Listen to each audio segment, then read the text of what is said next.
اشیاء کی ترسیل کے لیے بارڈر کھول دیا جائے. یہ وہ آئٹمز ہیں جو اقوام متحدہ کی نگرانی میں اس کی منظوری سے پاکستان کے بارڈر سے افغانستان جانی ہے. یہ خالصتاً انسانی ہمدردی کی بنیاد پر کیا گیا فیصلہ ہے.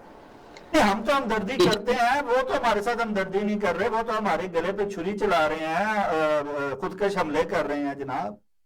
اچھا، لیکن وہ جو جوابی کاروائی وہاں سے ہوئی وہ کہہ رہا ہے کہ ہم بارڈر نہیں کھولیں گے. اچھا، وہ ہمارے اوپر احسان کر رہے ہیں کہ ہم آپ کو دوائیں، گندم اور چاول دینا چاہ رہے ہیں، ہم آپ کے بچوں کو گرم کپڑے، رضائیاں اور لحاظ دینا چاہ رہے ہیں، اور آپ کہہ رہے ہیں کہ ہم بارڈر بند کر دیتے ہیں.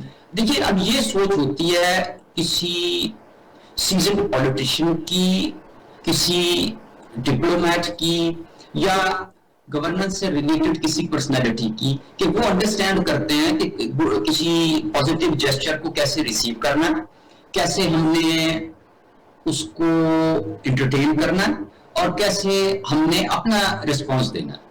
اب چونکہ وہاں پہ نہ تو کوئی پراپر گورنمنٹ ہے، نہ ہی وہاں پر کوئی الیکٹڈ سیٹ اپ ہے، نہ ہی حکومت میں بیٹھے ہوئے لوگوں کو یہ پتا ہے کہ بیرونی دنیا سے رابطہ کیسے کیا جاتا ہے،